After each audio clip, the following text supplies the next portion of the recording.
Welcome to the Moody's Tire and Auto Football Extra. Where honesty and service comes first. Serving Williamson County for over 70 years. Visit us at Moody's Tire for all your tire and automotive needs. Stop by and see us at 1600 Columbia Avenue. Well, hello, everybody, and welcome into this edition of the Moody's Tire and Auto Prep Football Extra. I'm Joe Williams from the Williamson Herald, along with our resident sports expert, Maurice Patton. Don't say a word. Okay, he followed instructions for once. We are getting our first visit, Maurice, to the Grace Christian Academy campus, and I tell you what, this is going to grow into something really neat. It really is. You know, it's really nice out here. It's a little warm, but it's really nice out here. They've got their first ever home game coming up this weekend. Behind Charles over there, they've got the field. They've got a two-level press box and concession stands and that kind of thing that are still kind of in the process. And we asked Rusty Smith, the first-year coach and the former Tennessee Titans quarterback, said, "Where are your lights, Rusty?" They'll be here by Friday night. So we're renting them. They're 8 sticks coming. Eight sticks that they're renting, which is going to get a little expensive. And I don't know how many home games they've got, but you know, it's kind of a work in progress. You got to start somewhere. This is their first year of 11-man football, first year as a TSSAA member, and they're obviously excited. Won their first game, lost last week on the road in a contest that was very close, 30-27. This week they got Summertown coming in. Another first-year program. Exactly, and a team you know they want to beat and get that first win. Exactly, yeah. I mean, you've got two teams in their first year that this has the makings of really growing into a rivalry because they're going to come up together pretty much. Crosstown on the other end of the county, you've got the game that used to end all games inside Williamson County, the Granddaddy. Franklin on the road at Brentwood. These two teams fought each other, have fought each other for years, split pretty much down the middle. Typically, one knocked the other out of the playoffs in years past. Not exactly the same situation as before. Franklin now in that big 6A class, Brentwood in 5A. Both of them, to an extent, rebuilding. Yeah, I talked to Ron Crawford earlier this week. He was telling me in the 10 years of his first tenure, they played 16 times. And I said, say that again. I didn't realize they had played in 6 of the 10 years that he was here before he went down to Cleveland for 3 years. So that kind of tells you just how much of a rivalry it was. And like you said, typically whoever won that regular season game tended to be the underdog when they met the second time around. So not quite the same weight on that game this year with them being in different regions. And like you said, both of them coming in 1 and 2, but it'll be hot.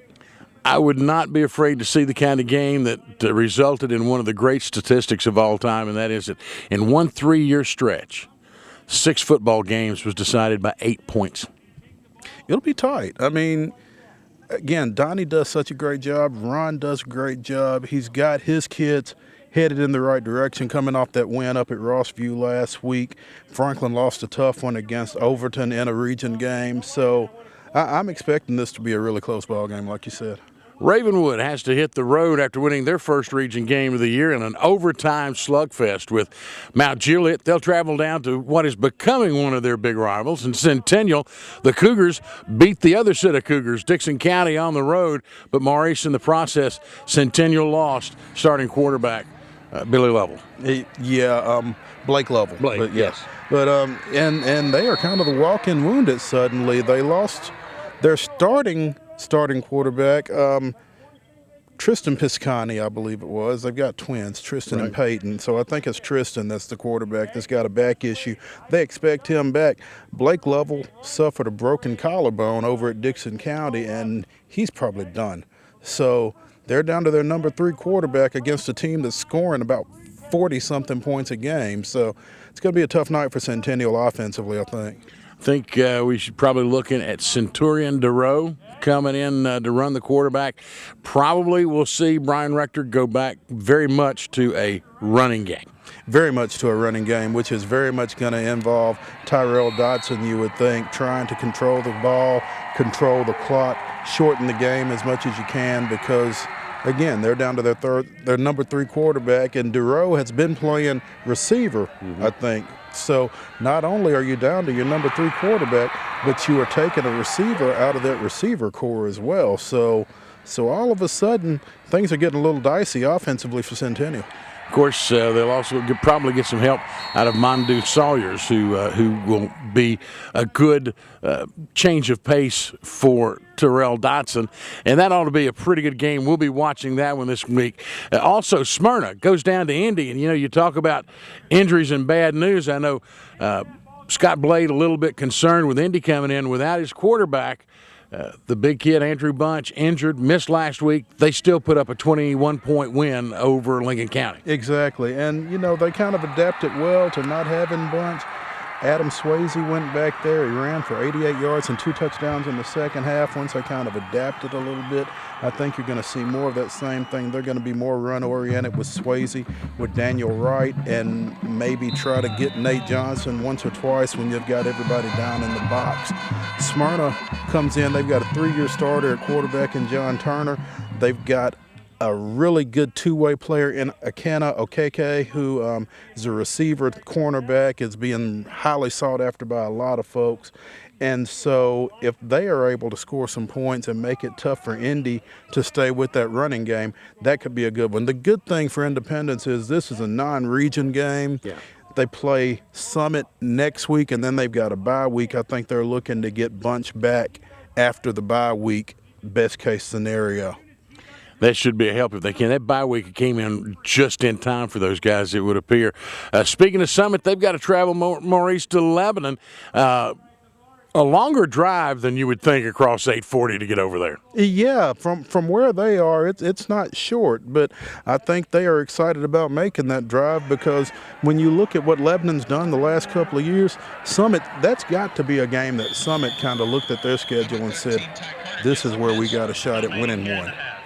Probably right, and that would give them 2 for the year. It's a good start as they look to improve. Got their first home win a couple of weeks ago. Speaking of winning, Page got back on the winning track this week. Now they got to go down to Forest. Last year was a 23-22 barn burner, I believe. Yeah, I think it was really close, and this one probably will be right around there as well because Forest comes in undefeated.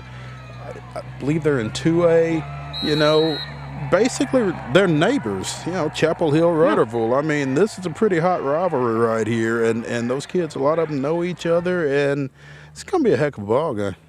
Also on the schedule, Fairview gets on the bus, too. They've got a pretty good ride down to Waverly.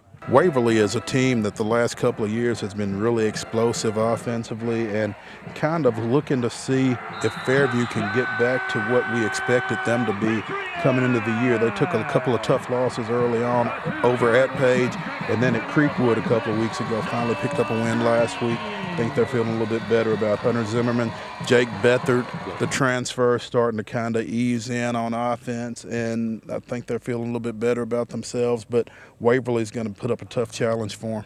Brentwood Academy gets to be at home, bringing in Jackson Central Marion. For those of you who've been around Middle Tennessee or Tennessee for a long time, you say JCM and you start thinking tradition in football. You do, and if you're a UT fan, you remember Al Wilson off that national championship team up at UT. It's a head knocker. Oh, yeah. I don't think JCM is putting out that type talent at this point. I don't think it's that type team coming in here, but that is one of the traditional statewide powers. Again, you're not getting that team rolling into Brentwood this weekend. No, they've changed to a magnet now, so they're grabbing, I guess, students from across Jackson. So it'll be a little bit different than just what they would have as a zone school. It's in a tough area there. Jackson has really changed. I went to school in Jackson for a year, my freshman year. A long time ago. It's really changed a lot since then. They've had a lot of schools open up, a few private schools, like you said. JCM's a magnet, Liberty's another magnet, and it's in, what is it, Madison Academic, I think. Yes. So a lot of a lot of the population has really kind of gotten spread out, and as a result, I think some of their athletic programs have kind of dropped off a little bit as well. Final game of the week we're going to be looking at was that BA game. Brentwood Academy coming in. BGA, that's who I'm missing. I'm counting in my head teams. BGA gets a night off after a big win down at St. Benedict's. Yeah, that was a big one. I think they had to come back and win that ball game. So now BGA is 3-0, and they've got a break before they get into the meat of their schedule. And I'm sure Rock will have them off their feet and kind of kicked up a little bit, getting ready for what's next. Don't you know they're going to enjoy that? We know you're going to enjoy whatever game you go to Friday night, and we urge you to go out to the game of your choice because we'll be at one or the other. You can guarantee we'll be out there, so will Charles Pulliam. I got to recruit you to do some of that. Okay, I will.